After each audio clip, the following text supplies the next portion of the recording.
कलमा शहादत पढ़ लो।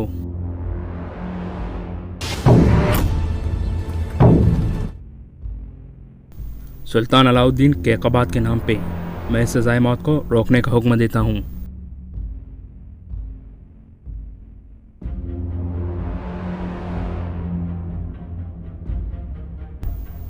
तुमने अपनी कब्र खुद खो दी है अर्तुरुल।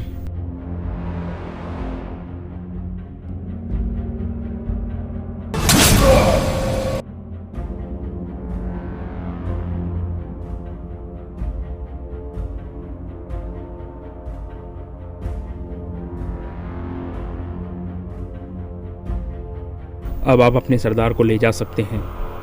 तुम्हें इसका हिसाब देना होगा अर्तुरुल। तुम अब मुझसे डरोगे।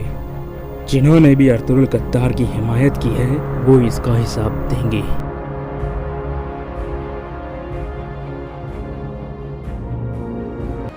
चंगेज खान के मानने वाले बहादुर सिपाहियों, हम इंतकाम लेने के लिए इन ज़मीनों पर आए हैं। इंतकाम के लिए।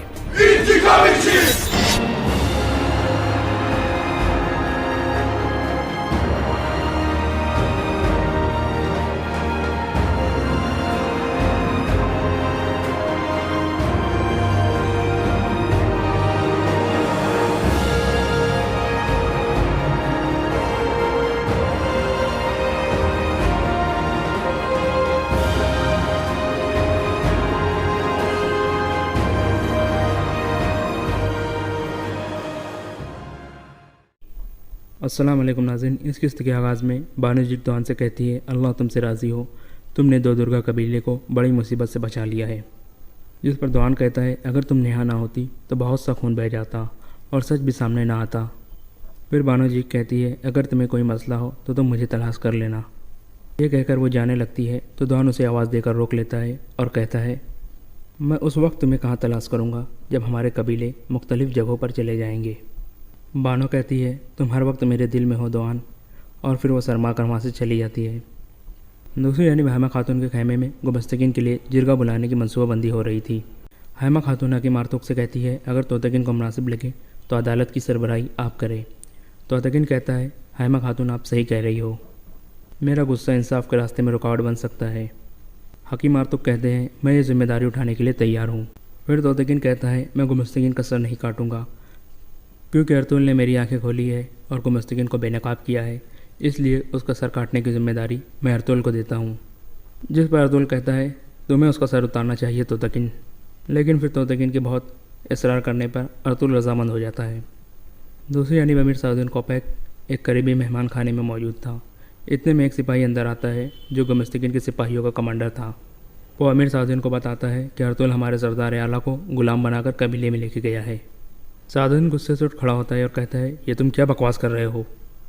कमांडर कहता है, तोतकीन और सुमरतकीन ने मिलकर मुझे और मेरे सिपाहियों को गिरफ्तार कर लिया था और वो कह रहे थे कि गुमस्तकीन गद्दार है और आप भी गद्दार हो। ये सुनकर साउद्दीन कहता है, तो आखिरकार वो रियासत के खिलाफ खड़े हो गए हैं। अपने तमाम सिपाहियों को तैयार करो, हम काई कबीले की जानिब जा रहे हैं। फिर अमीर साउद्दीन गुस्से से वो मारवाड़ तोड़ देता है जिस पर वो काफ़ी दिनों से नक्श निगारी कर रहा था। दूसरी जानिब कबीले में जिरगे की अदालत शुरू हो जाती है। गुमस्तकीन को भी पकड़कर जिरगे की अदालत में लाया जाता है। फिर हकीम मारतुक कहते हैं, दोनों कबीले के सरदारों ने मुझे इस जिरगे की अदालत का सरबरा बनाया है, क्योंकि मेरा सरदार कोरकुत के साथ कोई खून का रिश्ता नहीं है, हम सिर्फ इंसाफ करना चाहते हैं। गुमस्तकीन कहता है, तुम में से कोई भी मेरा इंसाफ नहीं कर सकता, तुम्हारी इतनी औकात नहीं है। मैं ये जानता हूँ कि एक ड्रामा चल रहा है, यह इंसाफ नहीं होगा, बल्कि अर्तुल की फितना परवरी जीतेंगी। मैं इस अदालत और इसके फैसले को बिल्कुल नहीं मानता। फिर हकीम मारतुक अदालत की कार्रवाई शुरू करते हैं और गुमस्तकीन से कहते हैं, अगर तुम्हें कुछ कहना है तो तुम अदालत की कार्रवाई में अपनी बारी आने पर कह सकते हो। अभी तुम बैठ जाओ। गुमस्तकीन कहता है, मैं तुम्हारी 2 टकी की अदालत में घुटनों के बल नहीं बैठूंगा। अर्तुल अपने सिपाहियों को इशारा करता है। फिर तुर्गुत और बमसी उसे ज़बरदस्ती घुटनों के बल बैठा देते हैं। जिरगे वाले खेमे के बाहर बड़ी तादाद में सिपाही तैनात थे और कबीले के लोगों की बड़ी तादाद भी वहाँ मौजूद थी। कबीले की कार्रवाई में हैमा खातून शुरुआत में बोलती है कि गोंचा गुल को दरवेश इसहाक से पता चला कि सलजान खातून जड़ी बूटी लेने के लिए कबीले से बाहर गई हुई है।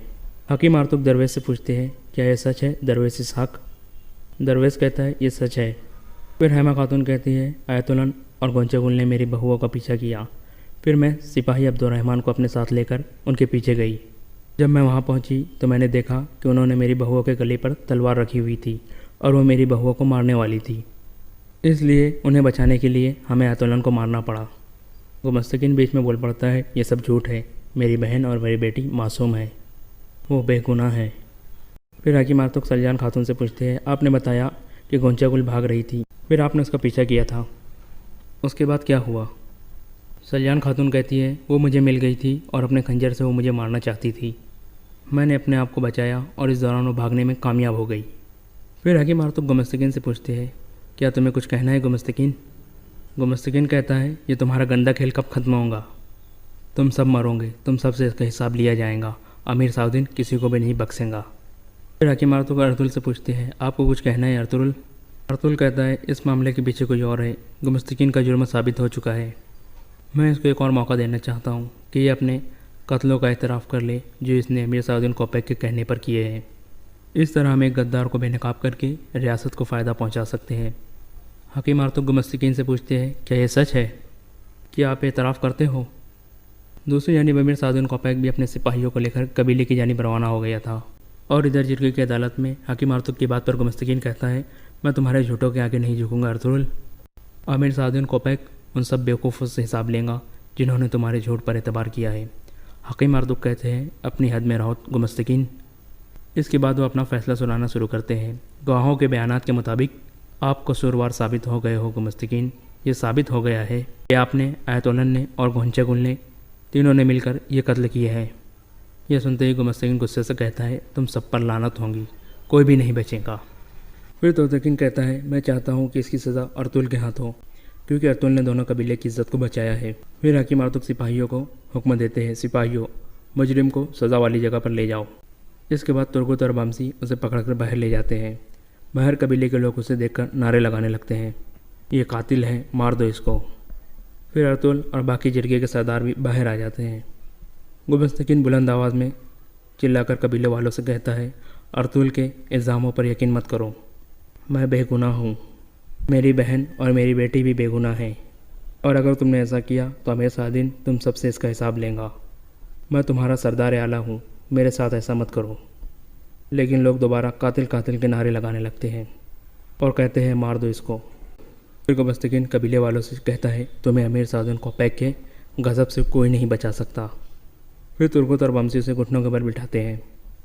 फिर अर्तुल गुमस्तकीन से कहता है, ज़रा सोचो, तुम मरने के बाद अल्लाह को क्या हिसाब दोगे? फिर अर्तुल उसे कहता है, कलमा शहादत पढ़ लो।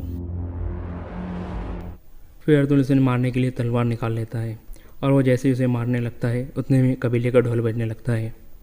इसका मतलब है कि कोई आ रहा है।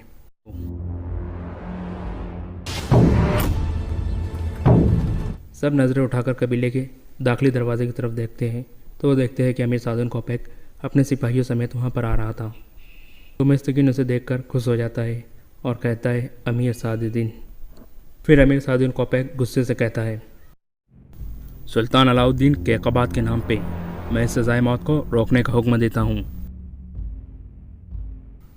अमीर साउद्दीन का यह हुक्म सुनकर अर्तुल पर कोई असर नहीं होता है। अर्तुल अपनी तलवार गुमस्तकीन से नहीं हटाता है। अमीर साउद्दीन कहता है, अर्तुल अपनी तलवार हटा लो, मैं यहाँ इसलिए आया हूँ कि मैं सरदार आला को तुम्हारे बेबुनियाद इल्ज़ामों से बचा सकूँ और सच को तुम्हारे सामने ला सकूँ। फिर अर्तुल कहता है, दोनों कबीले के सरदारों ने तुम्हारे सरदार आले का फ़ैसला नहीं किया है, बल्कि सरदार कोरकुत और दूरो खातून के कातिल का फ़ैसला किया है और इसको सज़ा दी जाएगी। साउद्दीन गुस्से से कहता है, अर्तुल अपनी हद से आगे मत बढ़ो। फिर वो सिपाहियों को आवाज़ देता है तो सब सिपाही अपनी तलवारें निकाल लेते हैं, जिसके बाद कबीले के सिपाही भी अपनी तलवारें निकाल लेते हैं।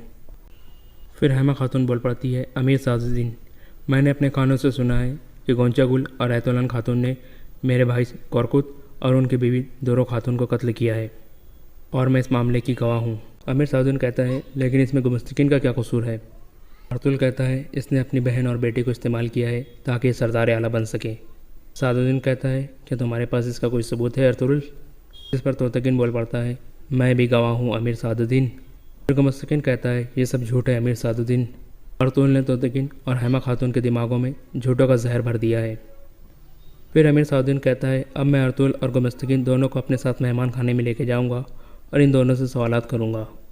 सच को सामने लाना मेरी जिम्मेदारी है, वरना दोनों कबीले के जिरगे वाले सरदारों को रियासत के खिलाफ बागी समझा जाएगा। ये मेरी आखिरी वार्निंग है।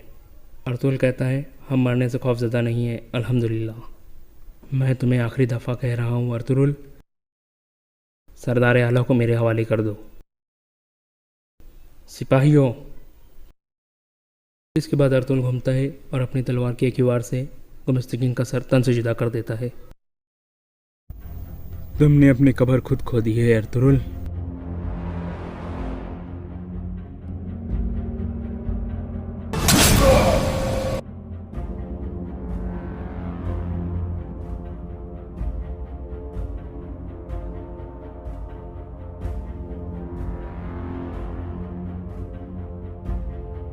अब आप अपने सरदार को ले जा सकते हैं। तुम्हें इसका हिसाब देना होगा अर्तुल। तुम अब मुझसे डरोगे। जिन्होंने भी अर्तुल गद्दार की हिमायत की है वो इसका हिसाब देंगे।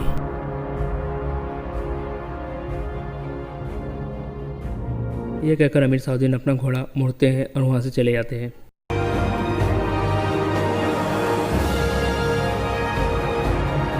उसके जाने के बाद अर्तुल तमाम कबीले वालों से मुखातिब होकर बुलंद आवाज़ से कहता है, आप लोग गौस खान के बहादुर बच्चे हो।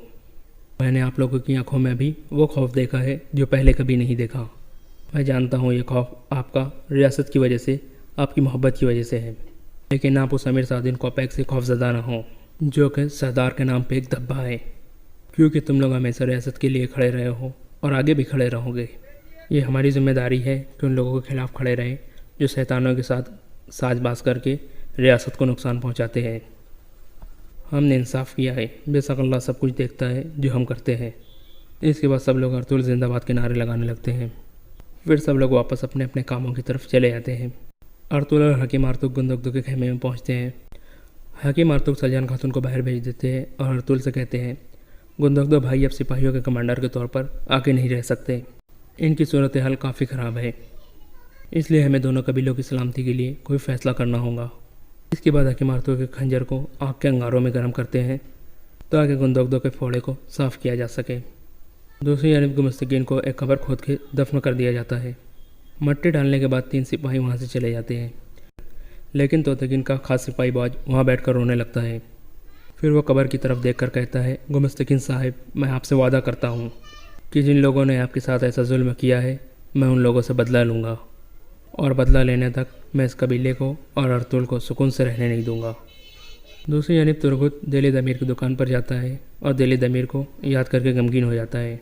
इतने में अर्तुल वहाँ पहुँचता है और उससे पूछता है, क्या कर रहे हो तुरगुत?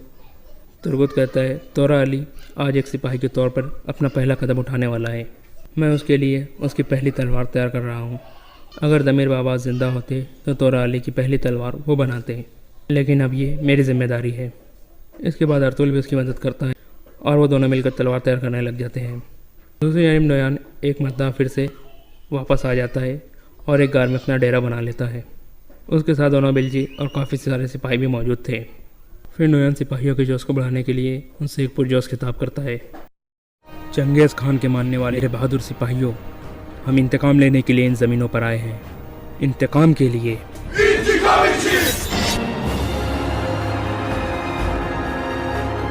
इसके बाद नोयान के सिपाही जोश में नारे लगाने लगते हैं और नोयान रक्स करने लगता है।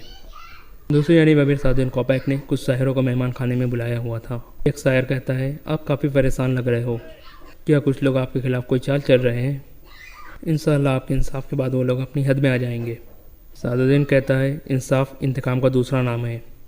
जब इंतकाम लिया जाता है तो इंसाफ होता है। अमीर साउद्दीन कोपैक की बात सुनकर वहाँ पर मौजूद एक शायर कहता है, ये शायरी किस शायर की है, हमने पहले कभी नहीं सुनी। फिर दूसरा शायर भी कहता है, अमीर मोहतरम, ये अजीम शायर कौन है, हम जानना चाहते हैं। जिस पर अमीर साउद्दीन कोपैक कहता है, मैं। इस पर सब लोग कहते हैं, ठीक है ठीक है। और फिर अमीर साउद्दीन कहता है, चलो खाना खाए वरना यह ठंडा हो जाएगा। फिर वह सब लोग खाना खाने लगते हैं और यहाँ पर ये एपिसोड ख़त्म हो जाता है।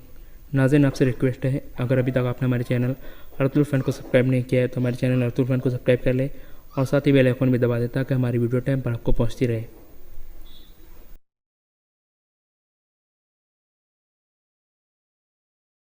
Story of Sultan Salahuddin Ayyubi रहमतुल्लाहि ताला अलैह। सूरज निकलने तक वो इस इलाके में पहुंच चुके थे जहां कोई सलेबी सिपाही नज़र नहीं आता था। अम्माद की अपनी फ़ौज के चंद सिपाही से नज़र आए जिनके साथ उसने कुछ बातें की और चलते गए। अप्रैल का सूरज बहुत ही गर्म था। वो मुंह और सर लपेटे हुए चलते गए। दूर से रेत पानी के समुंदर की तरह चमकती नज़र आती थी और बाएं सिमत रेतीली सिलों की पहाड़ियाँ नज़र आ रही थी। सफ़र के दौरान वो आपस में कोई बात न कर सके। गर्मी के अलावा इन लाशों ने भी उन पर खामोशी तारी कर रखी थी जो इन्हें इधर उधर बिखरी हुई नज़र आ रही थी। कोई एक भी लाश सालिम नहीं थी। गिद्धों और दरिंदों ने उनके अज़ा अलग अलग कर दिए थे। बाज़ लाशों की सिर्फ हड्डियाँ और खोपड़ियाँ रह गई थी। अम्माद ने लड़की से कहा, ये तुम्हारी कौम के सिपाही है। ये उन बादशाहों की ख्वाहिशों का शिकार हो गए हैं जो इस्लामी सल्तनत को ख़त्म करने बरतानिया, फ्रांस, जर्मनी, इटली और न जाने कहाँ कहाँ से आए हैं। लड़की खामोश रही। वो बार बार अम्माद को देख रही थी और आह भरकर सर झुका लेती थी। अम्माद ने सिलों की पहाड़ियों का रुख कर लिया। उसे मालूम था कि वहाँ पानी ज़रूर होगा और साया भी। सूरज उनके पीछे जाने लगा तो पहाड़ियों में पहुँच चुके थे। तलाश के बाद इन्हें हरी झाड़ियाँ और घास नज़र आ गई।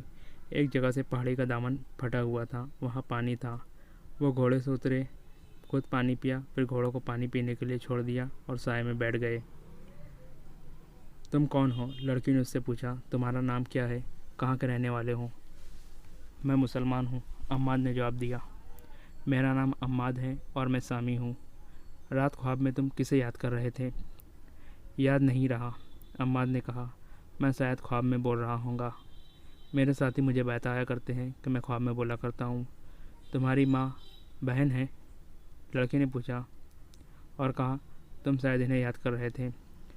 ठीक अभी, अम्माद ने हाँ भरकर कहा। अब इन्हें ख्वाब में देखा करता हूँ। लड़की ने उसे सारी बात पूछने की बहुत कोशिश की लेकिन अम्माद ने उसे कुछ नहीं बताया। उसने इस लड़की से कहा, तुमने अपने मुतालिक झूठ बोला था। मुझे पूछने की कोई ज़रूरत नहीं कि तुम कौन हो। मैं तुम्हें मुतल्लिका हक्काम के हवाले करके वापस आ जाऊँगा। अगर सच बोल सको तो अपने मुतालिक कुछ बता दो, लेकिन ये ना कहना कि तुम इन सलेबी लड़कियों में से नहीं हो जो हमारे मुल्क में जासूसी के लिए आती है। तुम ठीक कहते हो, लड़की ने कहा। मैं जासूस लड़की हूँ। मेरा नाम एवना है। तुम्हारे माँ बाप को मालूम है कि तुम्हारा काम किस किस्म का है? अम्माद ने पूछा। मेरे माँ बाप नहीं हैं, एवना ने जवाब दिया। मैंने उनकी सूरत भी नहीं देखी। मेरा महकमा मेरी माँ और इस महकमा का हाकिम हरमन मेरा बाप है। उसने बात यहाँ पर ख़त्म कर दी और कहा, मेरी एक साथी लड़की ने एक मुसलमान सिपाही को बचाने के लिए जहर पी लिया था। मैं उस वक्त बहुत हैरान हुई थी कि कोई सलेबी लड़की एक मुसलमान के लिए इतनी बड़ी कुर्बानी कैसे कर सकती है। मैं आज महसूस कर रही हूँ कि ऐसा कैसे हो सकता है। पता चला था कि उस मुसलमान सिपाही ने भी तुम्हारी तरह उस लड़की को डाकुओं से लड़कर बचाया, खुद ज़ख्मी हुआ और लड़की को सोबक तक पहुँचाया था। तुम्हारी तरह इसने भी ध्यान नहीं दिया था कि वो लड़की कितनी खूबसूरत है। लोजीना बहुत खूबसूरत लड़की थी। मैं ये कह सकती हूँ कि मैं तुम्हारी खातिर अपनी जान कुर्बान कर दूँगी। मैंने अपना फ़र्ज़ अदा किया है, अम्माद ने कहा। हम लोग हुक्म के पाबंद होते हैं। शायद ये जज्बात का असर है। मैं ऐसे महसूस करती हूँ जैसे मैंने पहले भी कभी तुम्हें देखा है। देखा होगा, अम्माद ने कहा। तुम मिस्र गई होंगी, वहाँ देखा होगा। मैं मिस्र ज़रूर गई हूँ, अम्माद ने कहा, लेकिन तुम्हें नहीं देखा था। उसने मुस्कुराकर पूछा, मेरे मुतालिक तुम्हारा क्या ख्याल है? क्या मैं खूबसूरत नहीं हूँ? तुम्हारी खूबसूरती से मैंने इनकार नहीं किया, अम्माद ने संजीदगी से कहा। मैं समझ गया हूँ कि तुमने ये सवाल क्यों किया है। तुम ज़रूर हैरान होंगी कि मैंने तुम्हारे साथ वो सलूक नहीं किया जो तुम्हारी सलेब के 2 सिपाहियों ने तुम्हारे साथ करना चाहा था। हो सकता है तुम्हारे दिल में खौफ अभी तक मौजूद हो कि मैं तुम्हें धोखा दे रहा हूँ और तुम्हें सबक ले जाकर ख़राब करूँगा, या तुम्हारे साथ तुम्हारी मर्ज़ी के ख़िलाफ़ शादी कर लूँगा, या तुम्हें बेच डालूँगा। मैं तुम्हारा ये खौफ दूर करना ज़रूरी समझता हूँ। लड़की मेरे मज़हब की हो या किसी और मज़हब की, मैं किसी लड़की को बुरी नज़र से देख ही नहीं सकता। उसकी वजह यह है कि जब मैं 13-14 साल का था तो मेरी एक छोटी सी बहन अगवा हो गई थी। उसकी उम्र 6-7 साल की थी। 16 साल गुजर गए। इसे सोबुक के ईसाई उठा ले गए थे। मैं नहीं जानता वो ज़िंदा है या मर गई। अगर ज़िंदा है तो किसी अमीर के हरम में होंगी या तुम्हारी तरह जासूसी करती फिर रही होंगी। मैं जिस लड़की को देखता हूँ इसे अपनी बहन समझ लेता हूँ। उसे बुरी नज़र से इसलिए नहीं देखता वो मेरी गुमशुदा बहन ही ना हो। मैं तुम्हें सिर्फ इसलिए सबक ले जा रहा हूँ कि तुम महफूज रहो। मैं जानता था कि सहरा में अकेले जाने और पैदल चलने से तुम्हारा क्या हश्र होता है।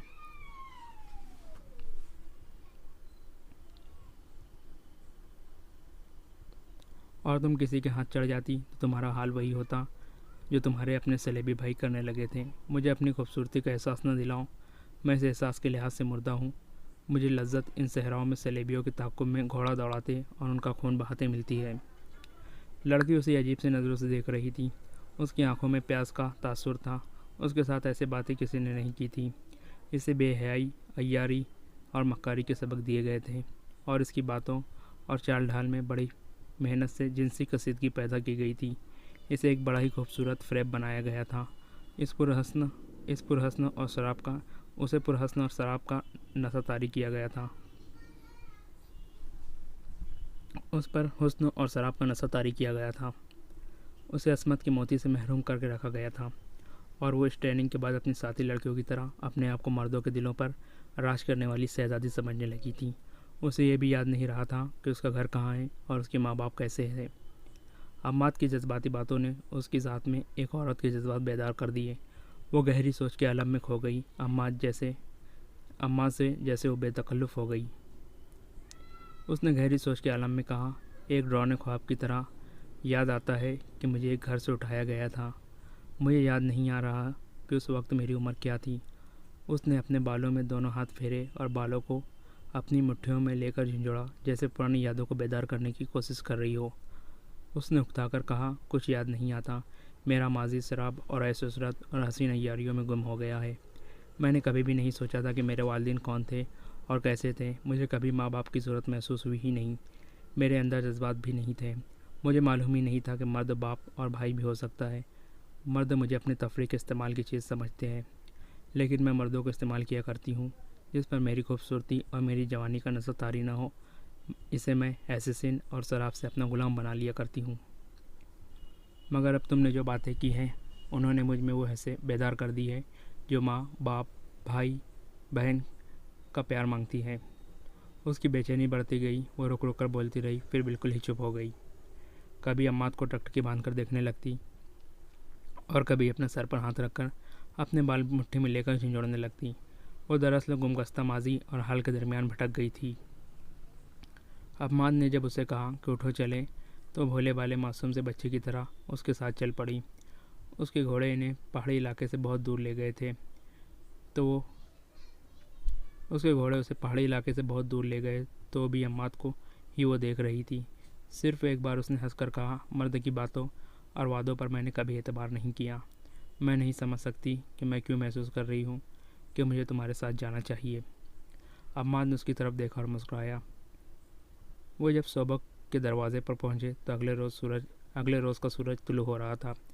वो सहरा में एक और रात गुजार कर आए थे। अम्माद लड़कियों को जहाँ ले जाना चाहता था उस जगह के मुतालिक पूछकर वो चल पड़ा। घोड़े शहर में से गुजर रहे थे। लोग यमुना को रुक रुक कर देखते। चलते चलते अम्माद ने एक मकान के सामने घोड़ा रोक लिया और बंद दरवाजे को देखने लगा। यमुना ने इससे पूछा, यहाँ क्यों रुक गए? उसने जैसे कुछ सुना ही ना हो। दरवाजे के करीब जाकर घोड़े पर बैठे बैठे इसने दरवाजे पर आहिस्ता आहिस्ता 2-3 ठोकरें मारी। एक बुज़ुर्ग सूरत इंसान ने दरवाज़ा खोला। यहाँ कौन रहता है? अम्माद ने अरबी ज़बान में पूछा। कोई नहीं, बूढ़े ने जवाब दिया। ईसाइयों का एक ख़ानदान रहता था। हमारी फ़ौज आ गई तो पूरा ख़ानदान भाग गया। अब आपने इस पर कब्ज़ा कर लिया है। बूढ़ा डर गया। उसने देखा कि सवार फ़ौजी है और इससे बासफुर्स कर रहा है कि ईसाई के मकान पर इसने क्यों कर कब्ज़ा कर लिया है, जबकि सुल्तान अय्यूबी ने मनादी करा दी थी और उसके ज़रिए सुल्तान अय्यूबी ने अपना हुक्म जारी किया था कि किसी मुसलमान की तरफ से किसी ईसाई को तकलीफ़ ना पहुँचे वरना सख्त सज़ा दी जाएंगी। बूढ़े ने कहा, मैंने कब्ज़ा नहीं किया, उसकी हिफाजत के लिए यहाँ आ गया हूँ। मैं इसे बिल्कुल बंद कर दूँगा। इसका मालिक ज़िंदा है, वो मुसलमान है और 15-16 साल से बेगार कैंप में पड़ा हुआ है। क्या आमिर मिस्र ने कैंप से रिहा नहीं किया? अम्माद ने पूछा। वहाँ के मुसलमान अब आज़ाद है, लेकिन अभी कैंप ही में है, बूढ़े ने जवाब दिया। उन सब की हालत इतनी बुरी है कि काबिल एहतराम सालार आज़म सलाहुद्दीन अय्यूबी ने उनके लिए गोश्त, दूध, दवाइयों और अच्छे खाने और अच्छे रहन सहन का इंतज़ाम वहीं पर कर दिया है। बहुत से तबीब और डॉक्टर उनकी देखभाल कर रहे हैं। उनमें जिनकी सेहत बहाल हो जाती है और तबीयत वगैरह ठीक हो जाती है उसे घर भेज दिया जाता है और वहाँ जो रहते हैं उन्हें उनके रिश्तेदार वहीं मिलने चले जाते हैं। इस मकान का मालिक भी वही है। एक तो उसका बुढ़ापा है और दूसरे कैंप की 15-16 सालों की अज़तें। बेचारा सिर्फ ज़िंदा है। मैं इसे देखने जाया करता हूँ। उम्मीद है सेहत याब हो जाएगा। मैंने उसे बता दिया था कि उसका मकान खाली हो गया है। उसके रिश्तेदार कहाँ हैं? अम्मा ने पूछा। कोई भी ज़िंदा नहीं, बूढ़े ने जवाब दिया और 3-4 घर छोड़कर एक मकान की तरफ इशारा करके कहा, वो मेरा ज़ाती मकान है। मैं इन लोगों का सिर्फ पड़ोसी था। आप मुझे उनका रिश्तेदार कह सकते हैं। अम्मा ने ये पूछ कर के अंदर मस्तूरात नहीं है, घोड़े से उतर कर अंदर चला गया। कमरों में गया, दीवारों पर हाथ फेरा। एवना भी अंदर चले गई। उसने अम्माद को देखा, वह आंसू पोंछ रहा था। एवना ने आंसू की वजह पूछी तो उसने जवाब दिया, अपने बचपन को ढूंढ रहा हूँ। मैं इस घर से भागा था, ये मेरा घर है। उसके आंसू बहने लगे। उसने बूढ़े से पूछा, इनके रिश्तेदार मर गए हैं? उनकी कोई औलाद भी थी? सिर्फ एक लड़का बचा था जो ईसाई डाकुओं से बचकर मेरे घर आ गया था। बूढ़े ने जवाब दिया, इसे मैंने शाम रवाना कर दिया था। अगर यहाँ रहता तो मारा जाता। अम्माद को वो रात याद आ गई जब वो उसके घर से भागकर पड़ोसी के घर पर जा छुपा था। वो यही पड़ोसी था। मगर उसने बूढ़े को बताया नहीं कि वो लड़का जिसे इसने सोबुक से शाम को रवाना कर दिया था वो यही जवान है जिसे वो कहानी सुना रहा है। अम्माद के लिए जज्बात पर काबू पाना महाल हो गया था, लेकिन वो सख्त जान फौजी था। उसने बूढ़े से कहा, मैं इस मकान के मालिक से मिलना चाहता हूँ, मुझे उनका नाम बता दो। बूढ़े ने उसे उसके बाप का नाम बता दिया। अम्माद को अपने बाप का नाम अच्छी तरह याद था। इस लड़के की एक बहन थी। बूढ़े ने कहा, बहुत छोटी थी, इसे ईसाइयों ने अगवा कर लिया था।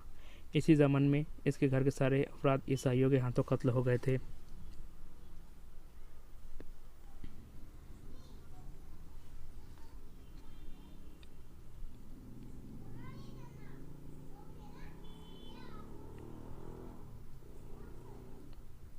एवना, अम्माद ने इस लड़के से कहा, अपनी मुक़द्दस सलेब के प्रस्तारों की करतूत सुन रही हो? एवना ने जब कोई जवाब न दिया तो छत को देखने लगी। उसने कमरे के दरवाजे के एक कौड़ को बंद किया और उसकी उल्टी तरफ देखने लगी। कौड़ पर 3-4 छोटी छोटी और गहरी लकीरें खुदी हुई थी। वो बैठकर उन लकीरों को बड़ी गौर से देखने लगी। अम्माद उसे देख रहा था। एवना लकीरों पर हाथ फेरने लगी। वो उठी और दूसरे कमरे में चले गई। वहाँ भी कौड़ों पर हाथ फेर कर कुछ ढूंढने लगी। अम्माद ने उससे पूछा, क्या देख रही हो? लड़की मुस्कुराई और बोली, तुम्हारी तरह मैं भी अपना बचपन ढूंढ रही हूँ। उसने अम्माद से पूछा, ये तुम्हारा घर था? तुम यहीं से भागे थे? यहीं से, अम्माद ने जवाब दिया और उसे सुना दिया कि किस तरह उनके घर पर ईसाइयों ने हमला किया और उसकी माँ और बड़े भाई को कत्ल कर दिया था। अम्माद भाग गया और वो आज तक ये समझता रहा कि उसका बाप भी कत्ल हो गया। लेकिन ये बूढ़ा बताता है कि बाप कैंप में ज़िंदा है। तुमने इस बूढ़े को बता दिया है कि वो लड़के तुम ही हो जिसे इसने पनाह दी थी? मैं बताना नहीं चाहता, उसने तजब्बुब के आलम में कहा। उन्होंने उसे बड़ी गौर से देखने लगी और बूढ़ा इन दोनों को देख कर हैरान हो रहा था कि ये दोनों यहाँ क्या देख रहे हैं। अम्माद बचपन की यादों में गुम हो गया था। बूढ़े ने पूछा, मेरे लिए क्या हुक्म है? अम्माद चौंका और हुक्म देने के लहजे में बोला, इस मकान को अपनी निगरानी में रखें, ये आपकी तहवील में है। उसने ओना से कहा, आओ चले। क्या तुम अपने बाप से नहीं मिलोगे? ओना ने उससे पूछा, पहले अपना फ़र्ज़ अदा कर लूँ। अम्माद ने जवाब दिया, मुझे रेगिस्तान में मेरा कमांडर ढूंढ रहा होगा, वो मुझे मुर्दा करार दे चुके होंगे। वहाँ मेरी ज़रूरत है। आओ मेरे साथ आओ, मैं ये अमानत किसी के हवाले कर दूँ। लड़कियाँ लड़कियाँ लड़कियाँ। सुल्तान सलाहुद्दीन अय्यूबी ने सगुफ्ता लहजे में अली बिन सुफियान से कहा, क्या ये कमबख्त सलेबी मेरे रास्ते में लड़कियों की दीवार खड़ी करना चाहते हैं? क्या वो लड़कियों को मेरे सामने न जाकर मुझसे सोबों का किला ले लेंगे? अमीर मोहतरम, अली बिन सुफियान ने कहा, आप अपनी ही बातों की तरदीद कर रहे हैं। ये लड़कियाँ दीवान नहीं बन सकती, दीमक बन चुकी है और दीमक का काम कर रही हैं। आपके और मोहतरम सुल्तान नूरुद्दीन जंगी के दरमियान गलतफहमी पैदा करने की कोशिश इन लड़कियों के हाथों ही कराई गई थी और इन लड़कियों ने हसीन और शराब के ज़रिए हमारे मुसलमान हुक्काम और उमरा को इस्तेमाल किया। ये वही मौजू है जिस पर हम 100 बार बात कर चुके हैं। सुल्तान अय्यूबी ने कहा, मुझे इन लड़कियों के मतलब कुछ बताओ। ये तो मालूम हो चुका है कि ये 8 जासूस हैं। उन्होंने अब तक कोई नया इंकशाफ नहीं किया है। उन्होंने बताया है कि सोबक में सलेबी जासूस और तकरीबकार मौजूद है। अली बिन सुफियान ने जवाब दिया। लेकिन इनमें किसी की भी निशानदेही नहीं हो सकती, क्योंकि इनके घरों और ठिकानों का इल्म नहीं। इनमें से 3 मिस्र में कुछ वक्त गुजारा ही है। उन्होंने जो काम किया है वो आपको बताया जा चुका है। क्या वो कैद खाने में है? अली बिन सुफियान ने कहा। सलाहुद्दीन अय्यूबी ने कहा, क्या वो कैद खाने में है? नहीं, अली बिन सुफियान ने जवाब दिया। उसने कहा, वो पुरानी जगह पर रखी गई है, उन पर पहरा लगाया गया है। इतने में दरबान अंदर आया और इसने कहा, अम्मा सामी नाम का एक अहदेदार सलेबी लड़के को साथ लाया है। कहता है इसे इसने केराक के रास्ते से पकड़ा है और ये लड़की जासूस है। दोनों को अंदर भेज दो, सुल्तान अय्यूबी ने कहा। दरबान के जाते ही अम्माद और रयोना अंदर आए। सुल्तान अय्यूबी ने अम्माद से कहा, मालूम होता है बहुत लंबी मुसाफत तय करके आए हो। तुम किसके साथ हो? मैं सामी फ़ौज में शामिल हूँ। अम्माद ने जवाब दिया, मेरा कमांडर का नाम एहतिसाम इब्न मोहम्मद है। मैं अलबर्ग दस्ते का ओहदेदार हूँ। अलबर्ग किस हाल में है? सुल्तान अय्यूबी ने जवाब दिया और अली बिन सुफियान से पूछा, अलबर्ग फिल वाक़े बर्क है। हमने जब सूडानियों पर संजून मारे थे तो अलबर्ग ही इसकी क़यादत कर रहा था और सहराई छापों में इसकी नज़र नहीं मिलती। तुमने इतनी जाने जाया तो नहीं की? सुल्तान अय्यूबी ने संजीदगी से पूछा। मर जाने और कुर्बान होने में बहुत फ़र्क है। नहीं सालार आज़म, हम्माद ने जवाब दिया, खुदाए जुल जलाल गवाह है, हमने एक एक जान के बदले 20-20 जानें ली है। अगर सलेबियों की फ़ौज अपने ठिकाने पर पहुंच गई होंगी तो सिर्फ चंद एक ज़ख्मी होंगे। फ़लस्तीन की रेत को हमने सलेबियों के खून से लाल कर दिया है। हमारे दूसरे दस्तों ने भी दुश्मन पर पूरा कहर बरसाया है। दुश्मन में भी इतना दमखम नहीं रहा कि वो थोड़े से अरसे में अगली जंग के लिए तैयार हो जाए। और तुम? सुल्तान अय्यूबी ने लड़की से पूछा, क्या तुम पसंद करोगी कि अपने मुतालिक हमें सब कुछ बता दो? सब कुछ बताऊंगी, एवना ने कहा और उसके आंसू बहने लगे। अम्मा सामी, सुल्तान अय्यूबी ने अम्मा से कहा, फ़ौजी आरामगाह में चले जाओ, नहा धो, आज के दिन और आज की रात आराम कर लो। कल वापस अपने जैस में चले जाना। मैं दुश्मन के घोड़े भी लाया हूँ। अम्मा ने कहा, उनकी तलवारें भी हैं। घोड़े अस्तबल में और तलवारें असलाह खाना में दे दो। सुल्तान अय्यूबी ने कहा और ज़रा सोचकर कहा, अगर इन घोड़ों में कोई घोड़ा तुम्हारे लिए बेहतर हो तो बदल लो। बाहर के मार्ग पर घोड़ों की क्या हालत है? कोई परेशानी नहीं, अम्माद ने बताया। अपना एक घोड़ा ज़ाय होता है तो हमें सलेबियों के 2 घोड़े मिल जाते हैं। अम्मा सलाम करके बाहर निकल गया। उसने अमानत सही जगह पहुंचा दी थी। उधर से तो फारिग हो गया था, लेकिन इसके दिल पर बोझ था। ये जज्बात का बोझ था, ये बचपन की यादों का बोझ था, और ये उस बाप की मोहब्बत का बोझ था जो कैंप में पड़ा हुआ था। वो तजब्बे में मुब्तला था। जंग ख़त्म होने तक वो बाप से मिलना नहीं चाहता था। डर था कि बाप की मोहब्बत और दिल के पुराने ज़ख्म इसके फ़र्ज़ के रास्ते में हायल हो जाएंगे। वो अपने घोड़े के पीछे 2 घोड़े बांधकर अस्तबल की तरफ जा रहा था। उसे माहौल का कोई होश नहीं था। घोड़ा उसे एक घाटी पर ले गया। उसने सामने देखा, सोबक का कस्बा उसे नज़र आ रहा था। वो रुक गया और उस कस्बे को देखने लगा जहाँ वो पैदा हुआ था, जहाँ से वो जला वतन हुआ था। उस पर जज्बात ने रिक्कत तारी कर दी। रास्ते से हटकर रुको सवार। उसे किसी की आवाज़ ने चौंका दिया। उसने घूमकर देखा, पीछे एक घुड़सवार दस्ता आ रहा था। उसने घोड़े एक तरफ कर लिए। जब दस्ते का अगला घुड़सवार उसके करीब से गुजरा तो अम्मा से पूछा, बाहर से आए हो? वहाँ की क्या खबर है? अल्लाह का करम है दोस्तों, उसने जवाब दिया। दुश्मन ख़त्म हो रहा है, सोबक को कोई खतरा नहीं। दस्ता आगे चला गया तो अम्मा दाएं तरफ चल पड़ा। मैंने आपसे कुछ भी नहीं छुपाया, एवना सुल्तान अय्यूबी और अली बिन सुफियान के सामने बैठी कह रही थी। वो बता चुकी थी कि वो जासूस है। उसने ये भी बता दिया था कि वो काहिरा में 1 महीना काम कर चुकी है, और उसने वहाँ के चंद एक सरकर्दा मुसलमानों के नाम भी बताए जो सुल्तान अय्यूबी के ख़िलाफ़ गद्दारी में मुलविस हो गए थे और सुल्तान अय्यूबी के ख़िलाफ़ सरगर्म थे।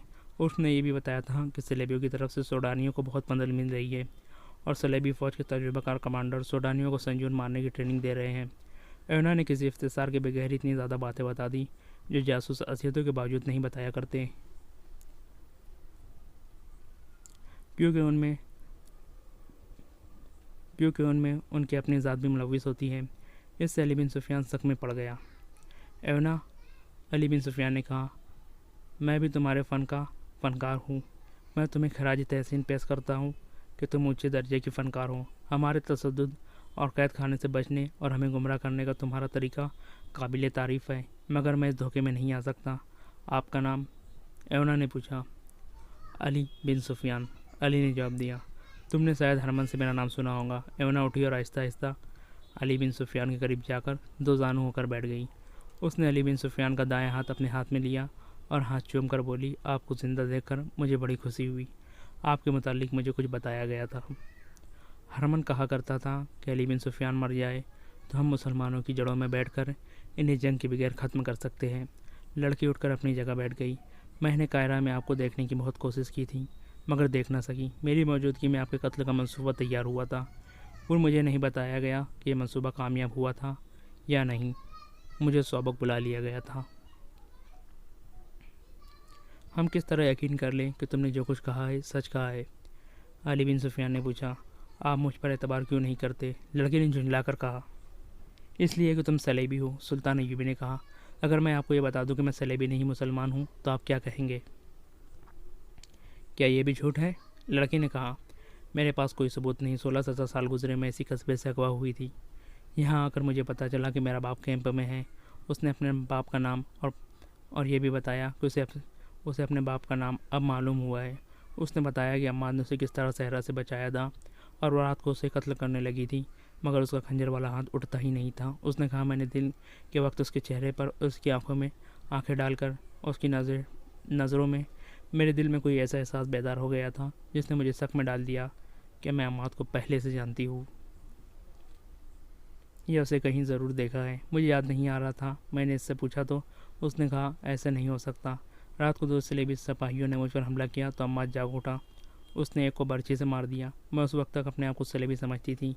मेरी हमदर्दियाँ सलेबियों के साथ थी, मगर मैंने दूसरे सलेबी सिपाही को अपने खंजर से हलाक कर दिया, और मुझे खुशी इस पर नहीं हुई कि मैंने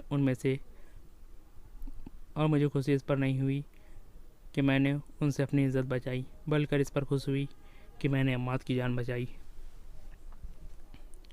और जब रास्ते में अम्माद ने मेरे साथ अपने मुतालिक कुछ जज्बाती बातें की तो ज़िंदगी में पहली बार मेरे सीने में भी जज्बात बेदार हो गए।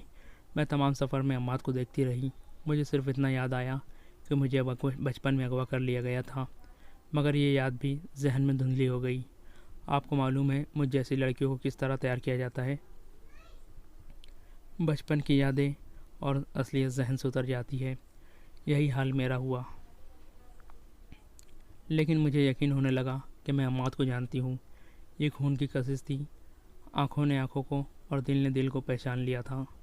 शायद अम्माद भी यही कुछ महसूस किया हो, और शायद इसी एहसास का असर था कि उसने मुझ जैसी दिलकश लड़की को इस तरह नज़रअंदाज किए रखा जैसे मैं उसके साथ थी ही नहीं। उसने मुझे गहरी नज़रों से बहुत दफ़ा देखा ज़रूर था। एवना तफसील से सुनाया कि सोबक में दाखिल होकर अम्माद एक मकान के आगे रुक गया और हम दोनों अंदर चले गए। उसने कहा, यह घर अंदर से देखकर मेरी यादें बेदार होने लगी। मुझे जहन पर दबाव डालने की ज़रूरत महसूस नहीं हुई। जहन ने अपने आप ही मुझे इस घर में घुमाने फिराने लगा। मैंने कवाड़ की पट्टी की तरफ देखा। वहाँ मुझे खंजर की नोक से खुदी हुई लकीरें नज़र आई। ये मैंने बचपन में बड़े भाई के खंजर से खोदी थी। मेरा जहन मुझे एक और कवाड़ के पीछे ले गया। वहाँ भी ऐसी ही लकीरें थी। फिर मैंने अम्माद को और ज़्यादा गौर से देखा। दाढ़ी के बावजूद इसकी 16-17 साल पुरानी सूरत याद आ गई। मैंने अपने आप को बड़ी मुश्किल से काबू में रखा। मैंने अम्माद को नहीं बताया कि मैं उसकी बहन हूँ। वो इतना पाक फितरत इंसान है और मैं इतनी नापाक लड़की। वो इतना गैरतमंद और मैं इतनी बेगैरत। अगर मैं उसे बता देती तो मालूम नहीं वो क्या कर गुजरता। इस दौरान अली बिन सुफियान ने कई बार सुल्तान अय्यूबी की तरफ देखा। वो लड़की को अभी तक शक की निगाहों से देख रहे थे, लेकिन लड़की की जज्बाती कैफियत और इसके आंसू और बाद अल्फाज के साथ इसकी सिस्कियाँ दोनों पर ऐसा तासुर पैदा कर रही थी जैसे लड़की की बातें सच है। लड़की ने आखिरी ने इस बात पर कायल कर ही लिया कि उसके मुतालिक वो जो छानबीन कर रहेंगे। उसने कहा, आप मुझ पर एतबार करें या ना करें, मुझे कैद खाने में डाल दें, जो सलूक करना चाहते करें, मुझे और कुछ नहीं चाहिए। मैं अब ज़िंदा नहीं रहना चाहती। अगर आप इजाज़त दें तो मैं अपनी गुनाहों की बख्शिश के लिए कुछ करके मरना चाहती हूँ। क्या कर सकती हूँ? सुल्तान अय्यूबी ने पूछा।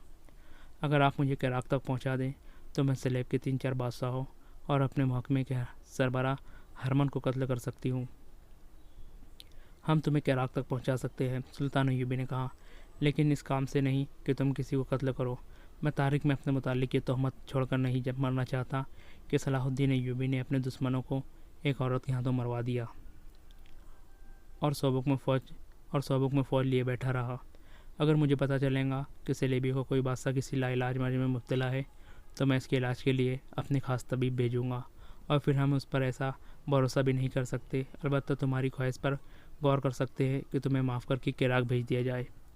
नहीं, एवना ने जवाब दिया, मेरे दिल में कोई ऐसी ख्वाहिश नहीं है कि मैं यहीं मरूंगी। मेरी इस ख्वाहिश का ज़रूर ख्याल रखें कि अम्माद को ये ना बताए कि मैं इसकी बहन हूँ। मुझे कैंप में अपने बाप को ज़रूर देखने जाऊँगी, लेकिन उसे भी नहीं बताऊँगी कि मैं उसकी बेटी हूँ, वरना हज़ारों कतार रोने लगेगा। अली बिन सुफियान ने अपनी ज़रूरत के मुताबिक इससे बहुत सी बातें पूछी। फिर सुल्तान अय्यूबी ने इससे पूछा कि उसे कहाँ भेजा जाए। सुल्तान अय्यूबी ने सोचकर कहा कि इसे आराम करने दो और एहतराम से रखो, फ़ैसला सोच समझ कर करेंगे। अली बिन सुफियान इसे अपने साथ ले गया और उन कमरों में से एक कमरा दे दिया जहाँ जासूस लड़कियाँ रहा करती थीं। लड़की ने वहाँ रहने से इनकार कर दिया और कहा, मुझे इन कमरों से सख्त नफ़रत है।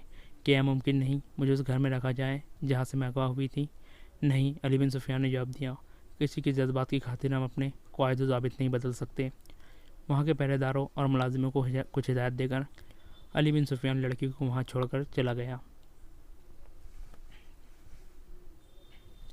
अम्माद फ़ौजी आरामगाह में गया और नहाकर सो गया, मगर इतनी ज़्यादा थकन के बावजूद उसकी आँख खुल गई। कोशिश के बावजूद वो सो न सका। उसके जहन में यही सवाल चुभ रहा था कि अपने बाप से मिले या न मिले। थक हार कर वो उठा और उस जगह की जानिब चल पड़ा जो सोबक में मुसलमानों के कैंप के नाम से मशहूर थी। वहाँ पहुंचकर उसने अपने बाप का नाम लिया और पूछता पूछता अपने बाप तक पहुंच गया। उसके सामने एक बूढ़ा लेटा हुआ था। अम्माद ने इससे हाथ मिलाया और अपने आप को काबू में रखा। उसका बाप हड्डियों का पिंजरा बन चुका था। उसे अच्छी खुराक और दवाइयाँ दी जा रही थी। अम्माद ने अपना तारुफ कराए बगैर उससे हाल पूछा तो उसने बताया कि बरसों की अजियत, नाक, मुशक्क़त, कैद और बच्चों के गम से उसका यह हाल हो गया है। अब उसे इतनी अच्छी ग़िज़ा और इतनी अच्छी दवाइयाँ भी उस पर कोई असर नहीं कर रही। बाप धीमी आवाज़ में अम्माद को अपना हाल सुना रहा था, लेकिन अम्माद 16-17 साल पीछे चला गया था। उसे बाप की सूरत अच्छी तरह याद थी। अब उसके सामने जो बाप लेटा हुआ था उसके चेहरे की हड्डियाँ निकल आई थी। फिर भी इसे पहचानने में अम्माद को ज़रा भर दिक्कत न हुई। उसने कई बार सोचा कि इसे बता दे कि वो इसका ही बेटा है। उसने अक्लमंदी की कि ना बताया। उसने 2 खतरे महसूस किए थे। एक ये कि बाप ये खुशगवार धचका बर्दाश्त नहीं कर सकेगा, और दूसरा ये कि अगर इसने बर्दाश्त कर लिया तो इसके लिए रिकॉर्ड बन जाएगा। और ये भी हो सकता है कि वो महाज पर जाने लगे तो ये सदमा उसे ले बैठे। वो बाप से हाथ मिलाकर चला गया। वो आरामगाह में वहीं वापस चला गया तो इसे हुक्म मिला कि मरकज़ इसे अभी यहीं रखना चाहता है, इसलिए वो हर वक्त आरामगाह में हाजिर रहे। वो बहुत हैरान हुआ कि मरकज़ी कमान को इसके साथ क्या काम हो सकता है। यह हुक्म अली बिन सुफियान ने एवना के मुतालिक छानबीन करने के सिलसिले में भेजा था। वो देखना चाहता था कि एवना की कहानी कहाँ तक सच है। वो कैंप में गया। एवना ने इसे अपने बाप का नाम बता दिया था जो उसे अम्मा से मालूम हुआ था। अली बिन सुफियान ने बाप से तस्दीक कराई कि उसकी बच्ची अगवा हुई थी। बड़ा बेटा और बीवी मारे गए थे। छोटा बेटा इसके पड़ोसी के यहाँ चला गया था, जिसके मुतालिक किसी कैंप में इत्तला मिली थी कि सोबुक से उसे निकलवा दिया गया है। आधी रात का अमल होगा। एवना बिस्तर से उठी।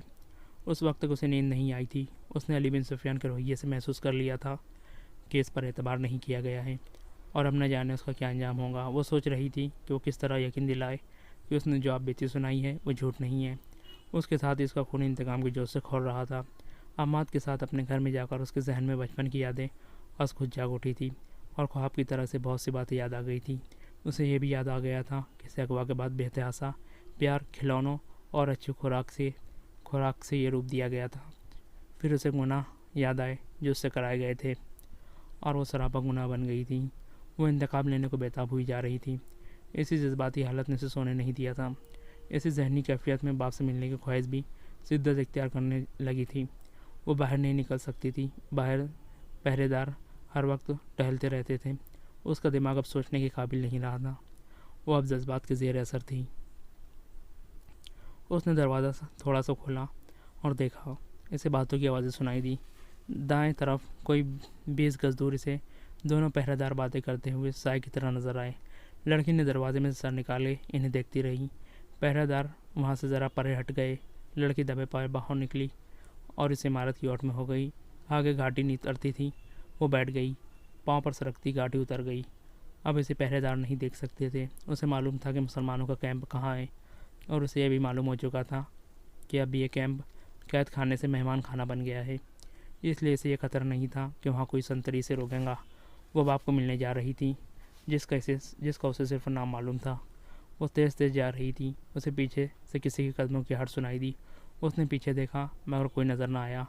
वो इस आहट को अपने कदमों की आहट समझ कर चल पड़ी, लेकिन ये किसी और की आहट थी। एक तनोमन आदमी वहीं से उसके पीछे चल पड़ा था जहाँ वो घाटी उतरी थी। एवना यह आहट एक बार फिर सुनाई दी। वो रुकी ही थी कि इसके सर पर और मुंह पर कपड़ा आन पड़ा। पलक झपकते कपड़ा बंध गया और दो मजबूत बाजुओं ने इसे जकड़कर उठा लिया। वो तड़पती मगर तड़पना बेकार था। रात तारीख थी और यह इलाका गैर आबाद था। ज़रा आगे जाकर उसे एक कंबल में लपेटकर कोठरी की तरह उठा लिया गया था। वो एक नहीं दो आदमी थे। निस्फ घंटे के बाद उसे उतार कर खोला गया। वो एक कमरे में थी जिसमें 2 दिए जल रहे थे। वहाँ 4 आदमी थे। उसने सबको बारी बारी देखा और हैरत से देखा और कहा, तुम लोग अभी यहाँ हो? और आप गेराल्ड, आप भी यहीं हैं? हम जाकर आ गए हैं, गेराल्ड ने जवाब दिया। तुम सबको यहाँ से निकालने के लिए अच्छा हुआ कि तुम मिल गई। ये वो 40 सलेबी थे जिन्हें कैराक से इस काम के लिए भेजा गया था कि जासूस लड़कियों को मुसलमानों के कब्ज़े में हैं, उन्हें वहाँ से निकाल कर लाएं। वो वहीं रहे। दरवाजे पर आहट हुई। गेराल्ड ने जाकर दरवाज़ा खोला। ये पुराने दौर की किलानुमा हवेली थी जिसमें एक अमीर कबीर ईसाई रहता था। गेराल्ड ने यूं ही दरवाज़ा खोला, उसे किसी ने बाहर घसीट लिया। फौजियों का एक हजूम दरवाजे में दाखिल हुआ। उनके हाथों में लंबी बर्चियाँ थीं। फौजी तेज़ और तुरंत सैलाब की तरह अंदर चले गए। एक वसी कमरे में बैठे हुए 20 सलेबी छापामार जासूसों को संभलने का मौका ही न मिला। उनसे हथियार ले लिए गए और इन्हें घर के मालिक और उसकी कुंबे समेत बाहर ले गए।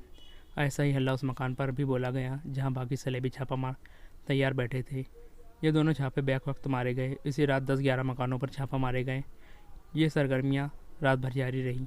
मकानों की तलाशी ली गई और सुबह के वक्त अली बिन सुफियान सुल्तान अय्यूबी के सामने जो लोग खड़े कर दिए गए थे उनमें एक तो गेराल्ड और उसके 40 छापा मार थे और तकरीबन इतनी ही तादाद उन जासूस और तकरीबकारों की थी जिन्हें दूसरे मकानों से गिरफ्तार किया गया था।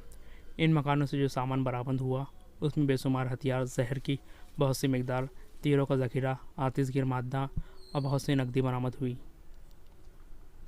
यह कारनामा एवना का था। उसने गेराल्ड के साथ स्कीम बनाई थी और इससे उन तमाम जासूसों के ठिकाने मालूम कर लिए थे जो सोबक में छुपे हुए थे। गेराल्ड को इस पर पूरी तरह एतमाद था। एवना रात को ही वापस आ गई और सुबह से तमाम तर स्कीम अली बिन सुफियान को बता दी थी और जासूसों के ठिकानों की भी निशानदेही कर दी थी। अली बिन सुफियान के जासूस दिन में सारे ठिकाने देख कर आ गए थे। शाम के वक्त सुल्तान अय्यूबी के खुसूसी छापामार दस्तों को उन ठिकानों पर छापा मारने के लिए बुला लिया गया था। लड़कियों को कमरों से निकालकर कहीं और छुपा दिया गया था। उनकी जगह हर कमरे में 3 छापामार भेज दिए गए थे और जो ही छापामार लड़कियों को अपने साथ लाने के लिए कमरों में दाखिल हुए, मुसलमान छापामारों ने इन्हें पकड़ लिया। इस तरह सोबक में सलेबियों के तकरीबन तमाम जासूस और छापामार पकड़े गए।